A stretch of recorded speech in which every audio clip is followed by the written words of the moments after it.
You're listening to some of the most ambitious journalism and storytelling from WPLN News. It is funded in part by Humanities Tennessee, the Overseas Press Club, and special contributions from listener members in our community. Find out how you can support this work at wpln.org/support. The story I'm about to tell you starts with a family. 9 small children, a mother, a father, running for their lives. I think he had like 2 to 3 babies on his back. Then he also had his rifle. Picking up everything they could carry and fleeing on foot from their small village in the mountains of Iraqi Kurdistan. It became a full-on decision, like a rush. Okay, now it's time to go. I remember, walking just day and night. As Saddam Hussein's army hunted them down. The word came around that he was literally going to kill every single person. They made it to Turkey and eventually all the way to Nashville, Tennessee. We love the country music. And so did many others. Entire Kurdish villages found refuge in this southern city. I made a promise that I would not forget about my people, the ones who struggle. It's an epic story. A story of bloody genocide, of sacrifice, of stunning perseverance. For us, the victims, we feel Saddam is still alive. It's a story as old as time itself, one of exile and displacement, about a tangle of political alliances and the people caught in the middle. My family's stuck. There's nowhere for them to go. What if they're caught in the middle of all these wars? It's a story about America, the promises it's kept and the promises it's broken. We want our flag raised with other nations. We want independence. We want our country. But it's also about a country that only exists in the hearts of its people, and the lengths they'll go to make it real.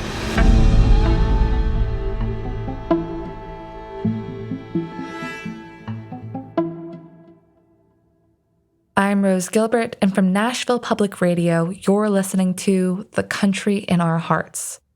This is episode 1, The Enemy Within. For someone who has never been to the end, how would you describe the end? Tiny little rectangle stage. It's like a milk carton on the floor vibe. Just like an old school music venue. Classy dive bar. What's classy about it? Just... Yet out of that space, we have this. Could you read some of the names on the wall? What we got here? White Stripes. Paramore played their first show in Nashville at the end. The Flaming Lips? Yeah, that's probably 20 years ago. They played here?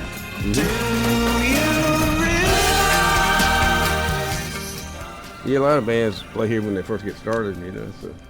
It's the work of that man, Bruce Fitzpatrick. Right. He is almost 81 years old, and every day he does the job of 10 people. Getting the lights on, taking the trash out, sweeping the bathroom floor. He's the owner of the independent music venue, The End, and he is our first music citizen. In Nashville, we have more people working in the music industry per capita than any other city in the world. They're people like Bruce, the glue, the people behind the scenes who make music work. They're music citizens. Our new series, coming June 20th to WNXP. Subscribe to WNXP Nashville, anywhere you listen to podcasts.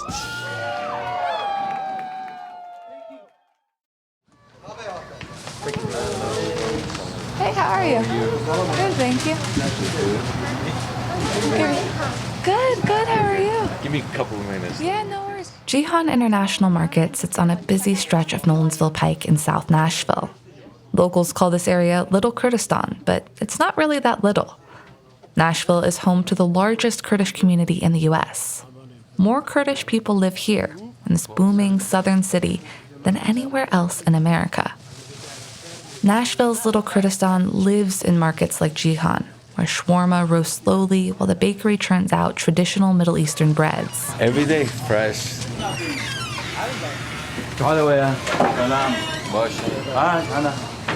The market's owner is Nash Chalke, a friendly guy in his late 40s. And today, he's taking a break from his work to tell me a story. He starts by pouring us cups of tea from a gleaming copper boiler. It's a beautiful machine. Custom made and imported, so yeah. Kurdish people, like all day long, we drink tea. Teas in hand, we settle into a booth next to a display of fresh, honeyed baklava. Then he starts telling me about Chalke. Chalke is his last name, but it's also the village where he was born. It's a gorgeous, beautiful place. A village perched in the mountains of northern Iraq. Right now it's abandoned. Not many people have any houses and stuff to it, but you can still see the old village is still there. Nash is Kurdish, a large ethnic group living mostly in Iraq, Turkey, Syria, and Iran. The Kurds, over 30 million strong, have their own distinct language, their own dress, their own holidays, their own culture. What they don't have is their own state. They are one of the largest stateless people in the world. And that unites them. Like in every Kurd, lives a Kurdistan, like in our hearts. The tea Nash prepared for me is strong, sweet, and already nearly gone when he starts telling me about the first time he was forced to flee Chalke with his family. Actually, I was 6 months old and we had to run. It was 1976 and the Iraqi army had come to Chalke, hunting down Kurdish freedom fighters known as Peshmerga, which included Nash's father. So my dad, he was one of the Peshmergas that literally was on a list, for them to catch. He was a warrior. Everyone had to drop what they were doing, cooking, tending to the crops, laundry, and flee for cover. It was chaos. My mom tells me the stories that I fell from her hand. So she literally left me behind. Some other people had to catch me and bring me. But they ended up fleeing to Turkey. It was the beginning of a childhood on the run. Somebody would just shout, hey, helicopters, and, everybody would just, we would just knew exactly, it was an instinct thing. Everybody knew how to hide. By the time Nash was 12 years old, his family had fled some 20 times. And somehow, they always found a way to regroup and return to Chalke. But all that changed in the summer of 1988. That was the year Nash and his family, and tens of thousands of other Kurds, fled their homeland for good. 1988 was a bad year to be Kurdish in Iraq. The region had erupted in conflict. Iraq was at war with Iran, and that put the Kurds in serious danger. Just a few years earlier, Iran had supported Kurdish forces as they fought a long, drawn-out rebellion against Iraq. But now, in this new war, Iran was the enemy, and by association, so were the Kurds. To Iraq and to Saddam Hussein, the Kurds were a dangerous internal threat, a threat that needed to be eliminated. That year, Nash was 12 and only kind of knew what was going on. Most of his days were spent playing outside with his cousins, helping his uncle with the livestock, and watching Knight Rider on the TV his father had brought back from one of his missions as a Peshmerga general. Michael Knight, a young loner on a crusade to champion the cause of the innocent, the helpless, the powerless, in a world of criminals who operate above the law. Then, one day that summer, late afternoon, and my uncle came and asked my mom that, hey, gather the kids, gather everything, and go. His uncle had come to tell them the Iraqi army, yet again, had come to Chalke. And yet again, chaos broke out. Nash's memory of the day is spotty, but he recalls his mother telling him to get his younger sister, to keep her safe. So I grabbed my sister, and then my older brother, he came, he grabbed one of my other siblings, and he was very, very brave. He wasn't scared. This time, 12 years after Nash had first fled in the arms of a neighbor, it was his turn to carry a child to safety. And that wasn't the only difference. Nash heard panicked warnings spread through the village. Because Saddam, they say he's coming, he's going to catch everyone, and the word came around that he is literally going to kill every single person. Villagers rushed to grab anything they could carry: babies, toddlers, food, blankets, guns. You don't have time to do anything. You either, stay behind and die, or you just leave. They left their homes and trekked up into the mountains towards the little stream that fed their village. I remember, like walking just day and night, all the way till we make it to the Turkish border. And at this time, I remember as if it happened. All I know is just like all the dolls just crying and screaming. They walked for 2 long, tense days, the sound of the dogs howling ringing in their ears. Nash remembers straining to listen for the sound of gunshots or approaching helicopters. As they walked, he says his grandmother told stories and recited passages from the Quran to try and keep the kids calm. But he knew, in his bones, that this was different than all the times they'd fled before. We just left and we never returned back. Eventually, they made it to Turkey, but they weren't exactly welcomed. There was talk of sending the refugees back over the border. The news was that, hey, even though we all escaped, from Saddam's path, that we were going to be all handed over back to him. And we knew if we were to be handed over, back to him, that he would kill every single one. After an excruciating wait, they were loaded into Mack trucks and carted off to a refugee camp in the city of Diyarbakir. It was safer than staying in Iraq, but conditions in the camp were harsh. At first, food was scarce, and the thousands of refugees were held under armed guard. Nash tells me about sneaking under the fence to find work. First, picking cotton, then selling sweets around town, before eventually working his way up to selling cigarettes at a local restaurant. I did that, and I started making a lot of money. As the months passed, Nash began to hear rumors about something terrible that had happened. Rumors that had traveled to the camp from hundreds of miles away. There was mentions of, Halabja. Halabja is a small Kurdish city on the Iran-Iraq border, on the opposite side of the country from Chalke, a place 12-year-old Nash had never even heard of. But suddenly the name was everywhere, spoken in hushed voices all across the camp. I can recall a little bit of things, saying that there were, chemical, used on these people. It was something the adults wouldn't talk about in front of the kids. Animals, nothing survived. Even now, as a grown man, years later, safe in Nashville, Nash struggles to describe exactly what happened in Halabja and what it meant for Kurdish people. It was a very, very big thing. It was a massacre.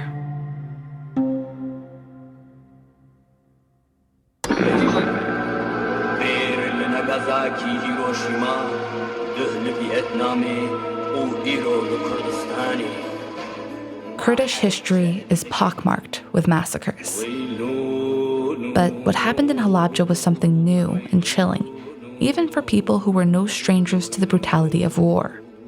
Over time, it was immortalized in paintings, sculpture, and songs like this one.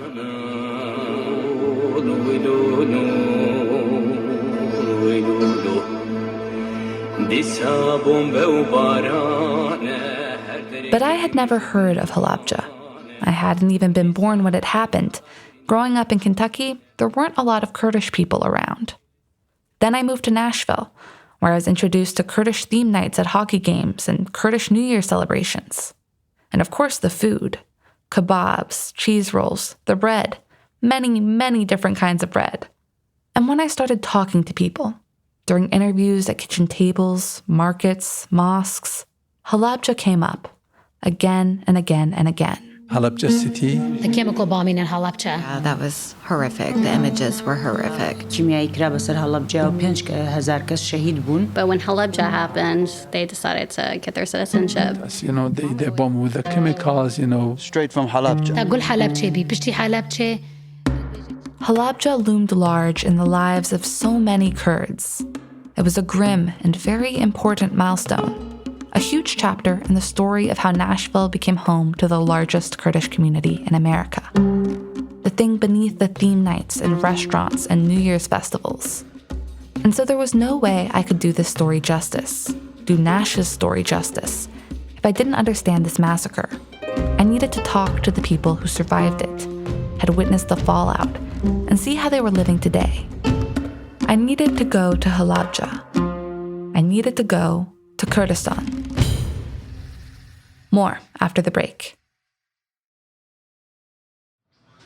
For now, I'm saying goodbye to Nash and setting off from Nashville to Iraqi Kurdistan. To the airport.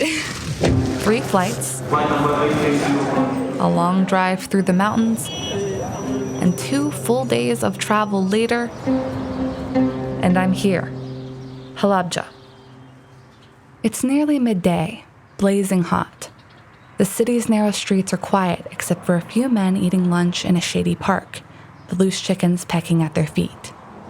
I see store windows full of pomegranates, which the city is famous for. I keep going past the city center. The streets get newer, wider, dustier, with very little shade or cover, which makes it easier to see my destination.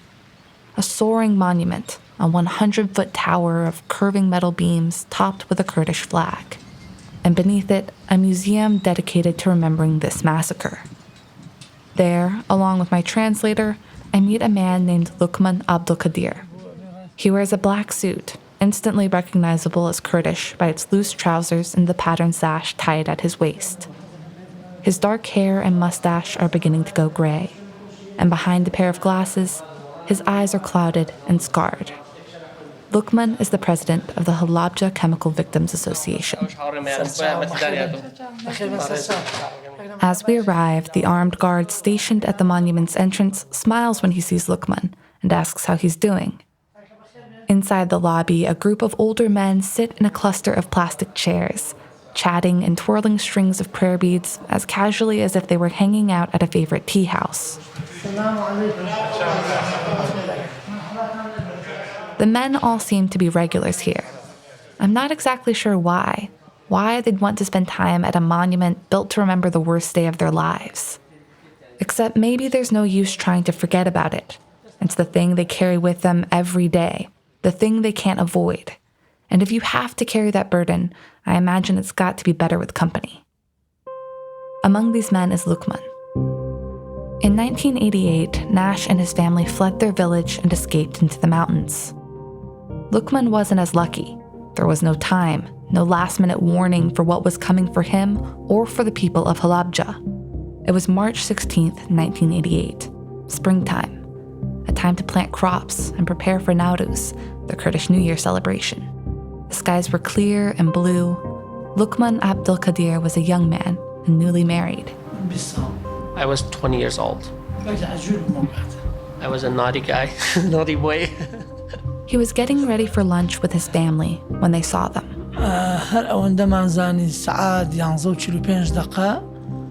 پۆلێک فڕۆکەی عێراقات لەسەر ئاسمانی ئەم شارە و دیارە بۆردمانەکانیشان بە نەخشەیەکی عەسکەری پلان بۆ داڕێژرا بۆردمانی ئەم شارەیان کرد.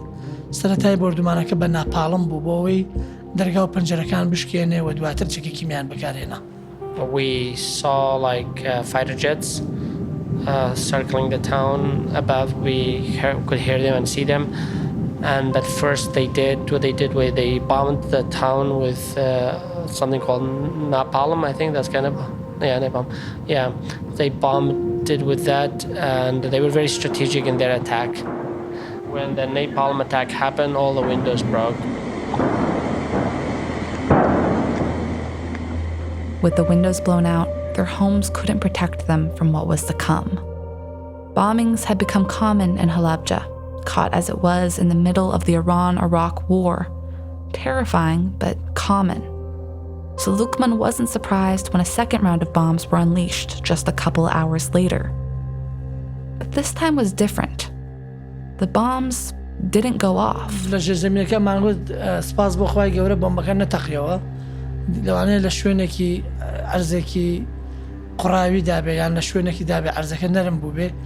دەنگی بۆمبەکان کب بوون بەڵام کاتێکمان زانی یەکێک لەو بۆمبانە دای لە بینی ماڵی ئێمە و کاک عەلی.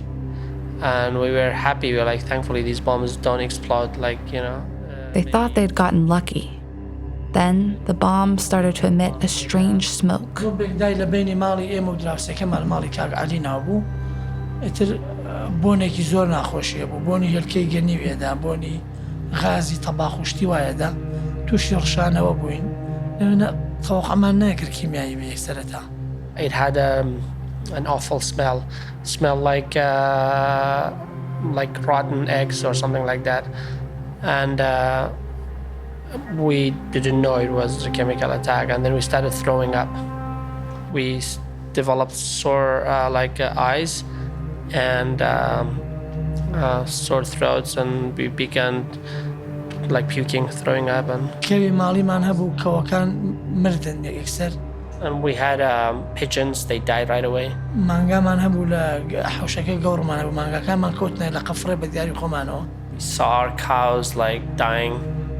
At first, they figured they were just irritated by the smoke. They fed the animals pomegranate sauce to try and soothe their throats. But they kept getting worse, their legs twitching in the air. Lukman realized they needed to get out, now. حلها الله بجد درشون دماله ودرشون بيني ما شار ويران بوا بخمال ما نزاني ورجع كان جيراون جنازة كوتون سر أوجادانا يكم جارم بومن بوشي وإنسان ببينن بمردوي همو ما شاء الله جاين براست. So as soon as we left home, we saw dead bodies everywhere, piles of dead bodies on the streets, and we had never seen something like that. We were all like shocked and didn't know what to do. استش همو جارك چون فیلمی سینمایی با کردکراوی پیشانه درد زور جار استش او دیمدان لبرچاوم ین و آرون. It just still plays in my head like a fast movie being played as a fast pace. I still see those scenes again and again, over and over again. او خلقك بديار شامان و گیانی ادا زور يعني نظام چون دری ببرم اوستا خلقك بديار تو بمرن توانی چی بوکی. I don't know how to verbalize it, but people were dying. I would see them on the road, they were dying. Lukman began to feel worse and worse. His skin, throat, nose, and eyes stung badly. Soon, he couldn't see at all. He and his family fled to a nearby town. Normally, it would be a quick half-hour walk. But sick and blind, they didn't make it there until well past midnight. They didn't know it, but Lukman and his family had just become victims of a genocide. A genocide that was years in the making. What happened on March 16th, 1988 was sudden. It was devastating. And it was part of a 7-month-long Iraqi military campaign called Al-Anfal, meaning the spoils of war. Al-Anfal was designed by Saddam Hussein and his generals to destroy the Iranian-aligned Kurdish Peshmerga by destroying the Kurds themselves. Men and boys over the age of 12 were the primary targets, but sometimes entire villages disappeared into mass graves. Chemical weapons were part of the strategy, and Halabja was far from the only town to be hit. There was the town of Haladan, where a survivor described people unable to speak because their throats were so badly burned.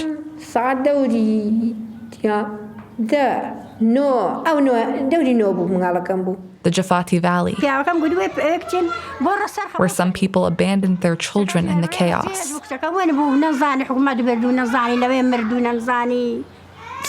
The village of Ware, where a woman says she saw people jump into the water to try and escape the poison, only to find the water was poisoned too. And many more. The exact death toll from this campaign is unknowable, but some estimate that up to 180,000 people were killed. To understand how this could happen, Halabja, Al-Anfal, this year of death, I want to tell you some history about how the Kurds have been betrayed again and again. Earlier in this episode, Nash called his father a warrior. He was a warrior. And that was no exaggeration.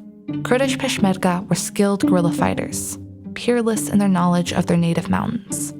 That made them valuable allies, but their dream of a homeland to call their own also made them susceptible to being used by world powers as pawns and proxy fighters.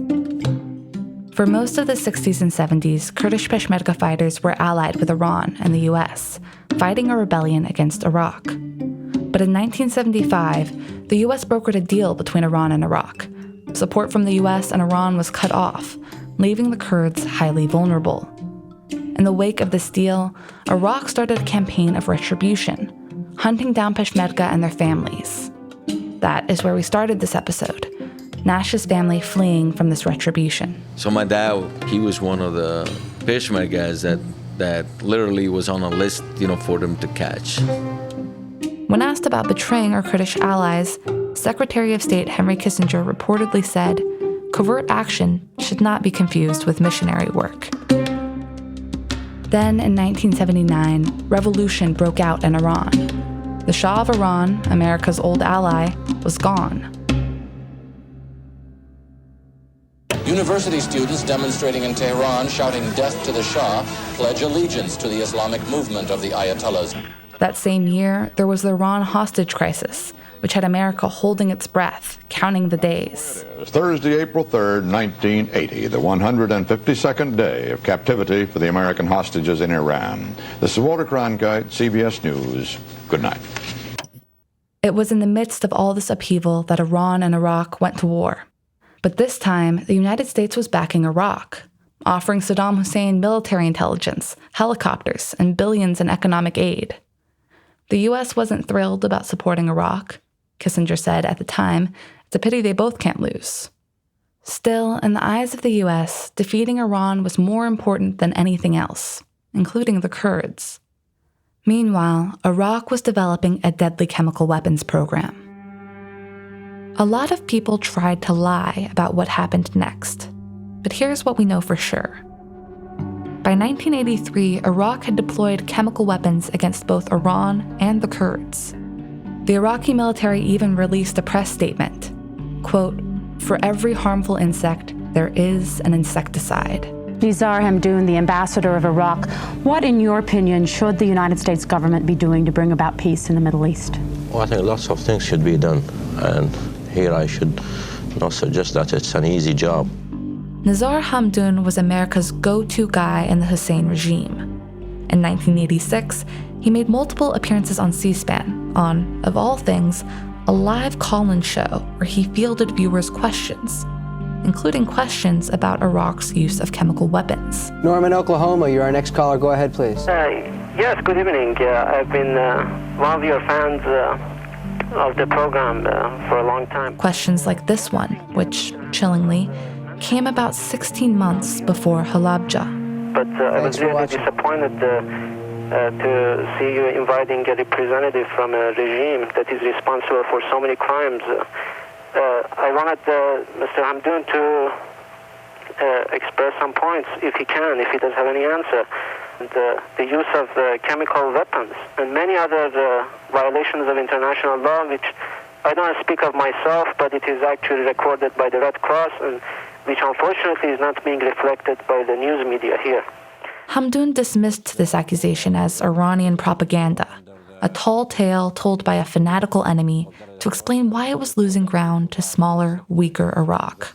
Chemical weapons, this is the Khomeini argument to tell the Iranian people why the divine troops of Islam were not able to overcome that small country, which is one-third the Iranian state, and why they could not overcome the infidel government of Baghdad, according to their standards, for 7 years. And they, the soldiers of Islam, with the Imam who is the deputy of the Prophet, how come they don't overcome Iraq? So the only explanation that they were chemical weapons. What Hamdoun said was a lie platformed on an American broadcast and directed at the American public. What's more, the United States government knew and tried to keep it under wraps. Privately, the Reagan administration pressured the United Nations not to take action against Iraq. Hamdoun, despite what he said on C-SPAN, later admitted that Iraq did use chemical weapons against Iran. However, he continued to deny that the military ever used them against Iraq's Kurdish population. But here's the thing. What happened in Halabja was undeniable, because Halabja had been documented. Halabja was on video. Almost immediately after the attack, Iranian journalists arrived on the scene with TV crews and cameras rolling. They recorded the streets full of corpses, people who had collapsed while fleeing, people spilling out of trucks that never made it to safety, and many, many parents cradling their lifeless children. In one tape, journalists come across a man in a suit like Lukman's, standing just outside the door of his home.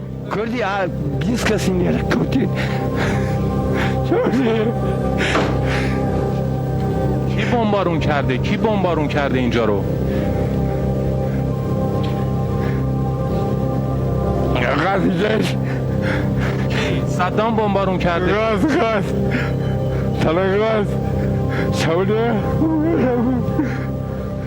The man pulls back the curtain from the doorway to show the corpses of his family lying on a blanket inside.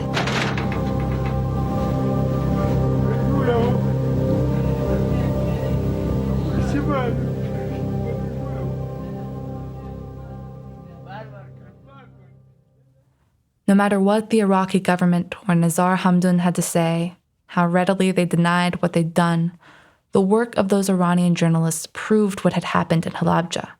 It was an atrocity the Kurds could point to, evidence of just how bad things were and had been for a long, long time. Walking outside the memorial, Lukman points out a statue, a man with a camera leaning over to take a picture of two corpses.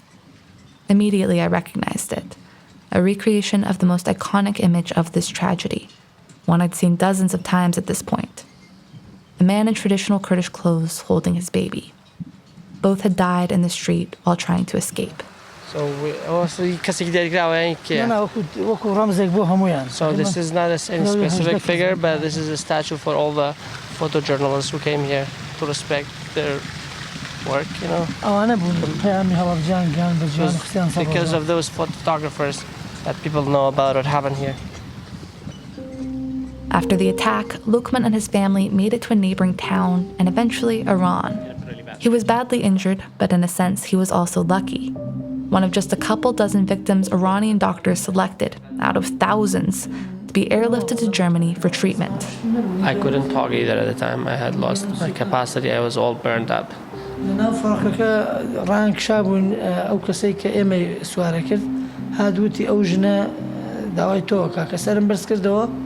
I was lying on a stretcher in the plane, and somebody in the plane came to me and it was like, somebody wants to talk to you. I raised my head. I saw my sister, but I couldn't talk to her because I couldn't say, I had lost the capacity to talk. Lukman had suffered extensive burns on his skin, eyes, lungs, and airways. After months of treatment and surgeries, he regained some vision in one of his eyes, but lost nearly all of his lung capacity. When he returned to Iran, he learned that his mother, his wife, 2 of his brothers, and 2 of his little sisters had died from their injuries. The hospital gave him photos of their bodies to identify. Now he takes out his phone and shows them to me. Oh, they were so young. Oh my goodness. 2 little girls, big brown eyes open and unseeing, blood caked around their mouths. I felt ill. I felt angry. How could this be the enemy Iraq needed to eliminate? I knew, of course, that children had been killed in Halabja, but it was something else entirely to see these 2 faces, so clear and up close, so recently alive, so obviously dead. Lukman looks at the images unflinchingly. He says the attack replays in his mind constantly. It's painful to remember, but impossible to forget. For us, the victims, we feel Saddam is still alive. That lingering pain is psychological and physical. Survivors like Lukman live with serious health conditions caused by the nerve agents used in the massacre. Burns, blindness, breathing problems, cancer, birth defects, not to mention PTSD. Conditions that require medical treatment, which requires money. The Halabja Chemical Victims Association is working with a Chicago-based law firm and their attorney.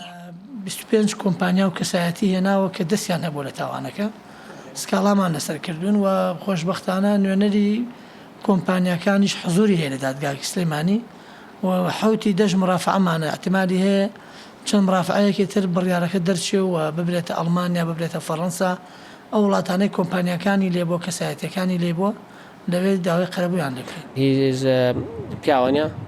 He's representing us in a lawsuit against 25 entities, including governments and companies. A lawsuit against people and companies in Germany, America, and France that sold the ingredients for chemical weapons to Saddam Hussein. The full lawsuit is 156 pages. As I scroll through it, I realize that most of those pages are just names, and most of the people those names belong to were dead. As I read through the details, I learn that Luqman's new bride was 3 months pregnant with their first child when she died. She's listed with the rest of his family at the very top of the document. Luqman has been trying to win some kind of reparations since 2018. I ask him if he's still hopeful that this lawsuit could work.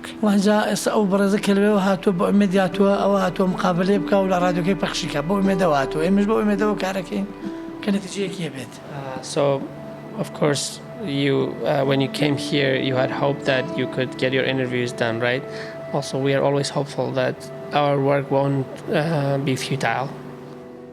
After talking to Luqman, seeing his photos, spending time at this museum, I better understood what the Kurds were running from, what Nash's family was running from. Total annihilation. That was what it took to get them to flee Chalke for good. It made me curious about this village, this place his family kept coming back to, even when it was dangerous. I was also curious what was there today, who was left, why had they stayed behind, and what could they tell me? So I left Halabja and headed to the opposite side of the country to see the place where Nash's story began. As I traveled west, the winding mountain roads leveled out into vast stretches of flat, arid land.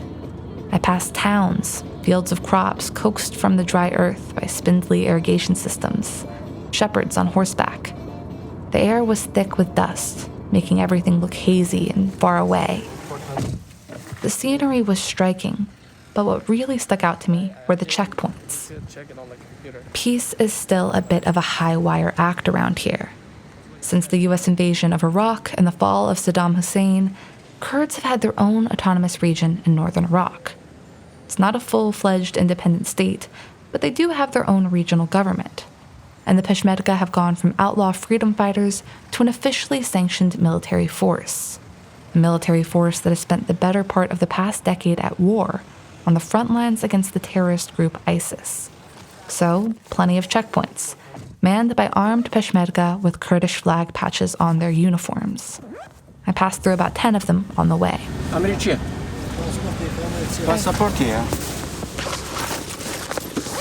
My taxi driver turns to me, points at my passport, and gives me a big thumbs up. America, he says approvingly. I understand what he means. As a US citizen, I'm allowed to pass through these checkpoints without much scrutiny. We keep heading west. I was looking forward to seeing Chalke. Nash told me it was beautiful, a lush green village set on top of a hill. And he said he knew just the person to take me there. His younger brother, Aran Ibrahim, who years ago moved back to Kurdistan. I told you this was a story about a family fleeing annihilation and building new lives. But it's also the story of the younger generation. People like Aran who grew up pretty much entirely in America, but are now making their own choices. Choices their parents never had, including whether or not they want to leave America and go back to Kurdistan to try and reclaim some of what their families lost. Finally, I arrived to meet Nash's younger brother, Aran. All right, you ready? Yeah. Should we just head out?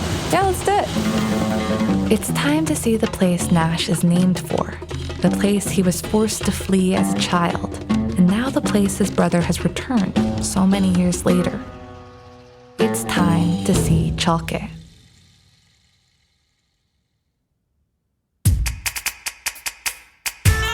The Country in Our Hearts was reported and produced by me, Rose Gilbert.